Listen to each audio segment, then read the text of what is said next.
ഇന്ന് ഞാൻ ശരിയാക്കാൻ പോകുന്ന നല്ലൊരു മധുര നാരങ്ങ അച്ചാറാണ്.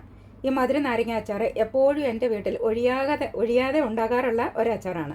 അപ്പോൾ അതിപ്പോൾ തീർന്നു. അപ്പോൾ ഞാൻ ഇനി നാരങ്ങ അച്ചാർ ശരിയാക്കുമ്പോൾ ഞാൻ നിങ്ങളെ കൂടി ഒന്ന് കാണിക്കാമെന്ന് കരുതി ഞാൻ എങ്ങനെയാണ് നാരങ്ങ അച്ചാർ ശരിയാക്കുകയെന്ന്. ഇത് ശരിയാക്കിയാൽ കുറേ നാൾ പുറത്തും വെച്ചിരിക്കാൻ പറ്റും. അതിനുശേഷം നമ്മളിത് ഫ്രിഡ്ജിലേക്ക് മാറ്റിയാൽ ഒരുപാട് നാളിത് കേടാകാതെ സൂക്ഷിക്കാൻ പറ്റുന്ന ഒരു അച്ചാറാണ് മധുര നാരങ്ങ അച്ചാർ. ഈ മധുര നാരങ്ങ അച്ചാർ ശരിയാക്കാനായിട്ട് കുറച്ച് ചെറുനാരങ്ങയാണ് നന്നായിട്ട് കഴുകി തുടച്ചെടുത്തിട്ടുണ്ട്. അതിൻ്റെ കൂടെ ചേർക്കാനായിട്ട് കുറച്ച് ശർക്കര എടുത്തിട്ടുണ്ട്. ആദ്യം നമുക്ക് ഈ ശർക്കരയൊന്ന് പാനിയാക്കി എടുക്കാം. അപ്പോൾ ഈ ശർക്കര ഉരുക്കി എടുക്കാനായിട്ട് കുറച്ച് വെള്ളം ഒഴിച്ച് ഞാൻ അടുപ്പത്ത് വയ്ക്കാൻ പോവാണ്.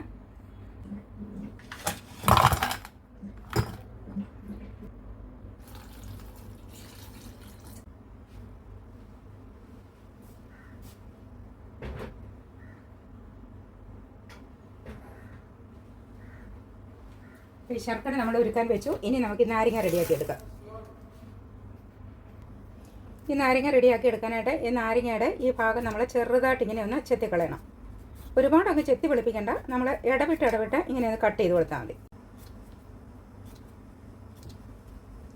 ഇത് നമ്മൾ ഇടവിട്ട് കട്ട് ചെയ്തെടുക്കുമ്പോൾ ഇങ്ങനെ കിട്ടും. കുറച്ച് തൊലി അതിലിരിക്കും. അങ്ങനെ എല്ലാ നാരങ്ങയും നമുക്കൊന്ന് ചെത്തിയെടുക്കാം.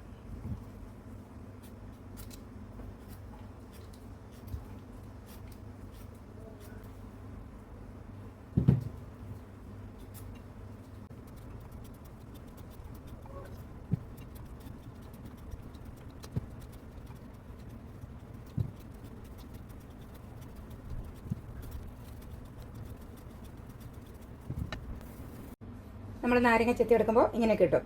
എന്നിട്ട് പുറത്തുള്ള തൊലികളൊക്കെ കുറച്ചൊക്കെ പോയി ഇത് കാണാനും നല്ല രസമാണ്. ഇടയ്ക്കൊന്ന് ഇങ്ങനെ ചെറിയ പൊട്ടായിട്ട് ചെത്തി കളയുമ്പോൾ ഇതിനെ നമ്മൾ നെടുകെ കീറി,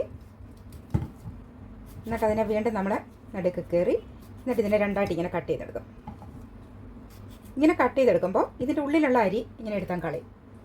ഇതിൽ അരി വെച്ചിരിക്കാതിരിക്കുന്നതാണ് നല്ലത്. ഇതിലിപ്പോൾ അരിയില്ല. ഇങ്ങനെ എല്ലാ നാരങ്ങയും നമ്മൾ കട്ട് ചെയ്തെടുക്കണം. ഞാൻ മുമ്പൊരിക്കൽ ഈ നാരങ്ങ ഇങ്ങനെ അച്ചാർ ഇടുമ്പോൾ ആവിയിലൊന്ന് വേവിച്ചെടുത്തിട്ടായിരുന്നു ഞാൻ അച്ചാർ ഇട്ടത്. പക്ഷേ അന്ന് ഞാൻ ഇങ്ങനെ കട്ട് ചെയ്യുന്ന സമയത്ത് ഇതിൻ്റെ നീരെല്ലാം ഇങ്ങനെ വെളിയിലേക്ക് ചാടി വരാൻ തുടങ്ങി. പിന്നീട് ഞാൻ ആ പരിപാടി നിർത്തി. എന്നിട്ട് പിന്നീട് ഞാനിപ്പോൾ ഇങ്ങനെയാണ് ചെയ്യുക.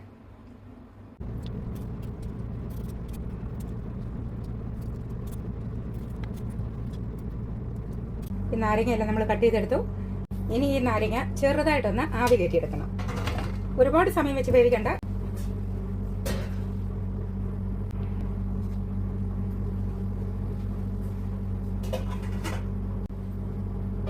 ഇത് ഒരു 3 കുടം വെളുത്തുള്ളിയുണ്ട്. അത് ഞാൻ കഴുകി വൃത്തിയാക്കി ഇങ്ങനെ പീസാക്കി എടുത്തിരിക്കുന്നതാണ്. 4 കഷ്ണം ഇഞ്ചി ഞാൻ ചീകി അരിഞ്ഞെടുത്താണ്. തീരെ അങ്ങ് ചീകയല്ല, ചെറിയ കനത്തോടു കൂടി അതിങ്ങനെ നീളത്തിന് അരിഞ്ഞെടുത്തതാണ്. ഇതെനിക്ക് നാട്ടിൽ നിന്ന് കിട്ടിയ മുളകാണ്. എനിക്ക് നാട്ടിൽ നിന്ന് എൻ്റെ കസിൻസ് കൊടുത്തു വിട്ട മുളകാണ്. നമ്മുടെ പറമ്പിൽ തന്നെയുള്ള മുളകാണ്. അത് കുറച്ച് നാൾ ഇവിടെ ഇരിക്കുമ്പോഴേക്കും അത് ചീത്തയാവുമല്ലോ. അതുകൊണ്ട് ഞാനിത് ഫ്രീസറിൽ വെച്ചിരുന്നു. ഈ മുളകിൻ്റെ മണം നല്ലതായതുകൊണ്ടാണ് അച്ചാറിനും കറികൾക്കും ഒക്കെ എനിക്ക് ഈ മുളക് ഉപയോഗിക്കാൻ ഒരുപാട് ഇഷ്ടമുള്ളത്. ഇതാണ് മുളക്. ഇപ്പം നാരങ്ങ നമുക്കിവിടെ റെഡിയായി വന്നിട്ടുണ്ട്. നല്ല ആവിയൊക്കെ വന്നു.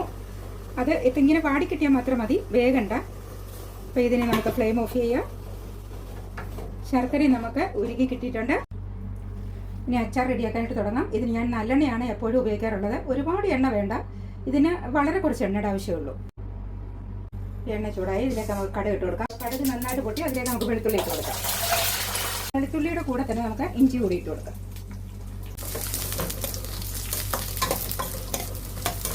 അരിഞ്ഞു വെച്ചിരുന്ന പച്ചമുളകും കുറച്ച് കറിവേപ്പിലയും കൂടി ഇട്ട് കൊടുക്കാം.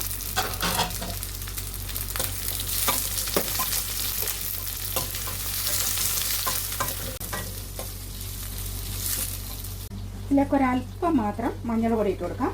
കുറച്ച് കായത്തിൻ്റെ പൊടി ഇട്ട് കൊടുക്കാം. 1/4 സ്പൂണ് ഉലുവയുടെ പൊടി ഇട്ട് കൊടുക്കാം. നല്ല 1 സ്പൂണ് മുളക് പൊടി ഇട്ട് കൊടുക്കാം.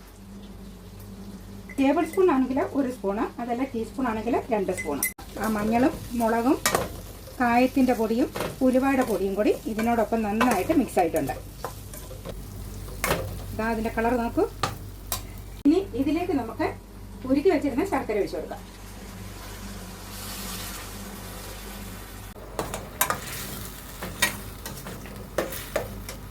ഇനി ഇതിലേക്ക് നമ്മൾ വാട്ടി വെച്ചിരുന്ന നാരങ്ങ പൊടി ഇട്ട് കൊടുക്കാം.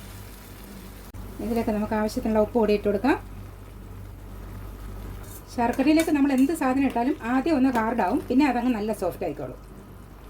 ഇത് ഇനി ഈ ശർക്കരയിലിരുന്ന് നന്നായിട്ടൊന്ന് തിളച്ച് കുറുകി വരണം. ഈ മധുരത്തിൻ്റെ കൂടെ ആയപ്പോൾ ഈ ഉപ്പും പുളിയും എരിവും എല്ലാം പാകത്തിനെത്തിയിട്ടുണ്ട്. ഇനി ഇതിലേക്ക് അല്പം മാത്രം വിനീഗർ ഒഴിച്ചു കൊടുക്കാം. ഒരുപാട് വേണ്ട, 1 ടീസ്പൂൺ.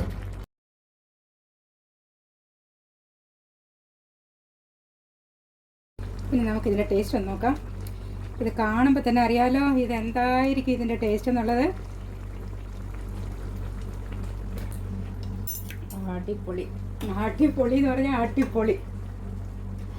ഇതിൻ്റെ മധുരവും ഇതിൻ്റെ പുളിയും ഇതിൻ്റെ കായവും ഇതിൻ്റെ ഉലുവയും എല്ലാ സാധനവും ഇതിന് കറക്റ്റാണ്. ഇതിലൊന്നുമില്ല കൂടുതലും ഒന്നുമില്ല കുറവും. അടിപൊളിയായിട്ടുണ്ട്. നമ്മുടെ അച്ചാർ റെഡിയായി വന്നിട്ടുണ്ട്. ഇതിൻ്റെ കുറുകലെല്ലാം ഇപ്പോൾ കറക്റ്റായി, ആവശ്യത്തിനുള്ള തിക്നെസ്സായി. ഇത് നോക്കൂ, നല്ല കുറുകിയ ചാറോടുകൂടി നമ്മുടെ അച്ചാർ റെഡിയായി കിട്ടിയിട്ടുണ്ട്. ഇനി നമുക്ക് ഫ്ലെയിം ഓഫ് ചെയ്യാം. എന്തിൻ്റെ കൂടെ ഉപയോഗിക്കാൻ പറ്റിയ അടിപൊളി അച്ചാറാണ് ഈ മധുര നാരങ്ങ അച്ചാർ. ഇപ്പോൾ ഈ അച്ചാർ ഒരുവിധം തണുത്തിട്ടുണ്ട്. ഞാനിതിൽ ഒരു പാത്രത്തിലേക്ക് ആക്കി നിങ്ങളെ കാണിച്ചു തരാം. നല്ല അടിപൊളി അച്ചാറാണിത്. ഇതാ നോക്കൂ.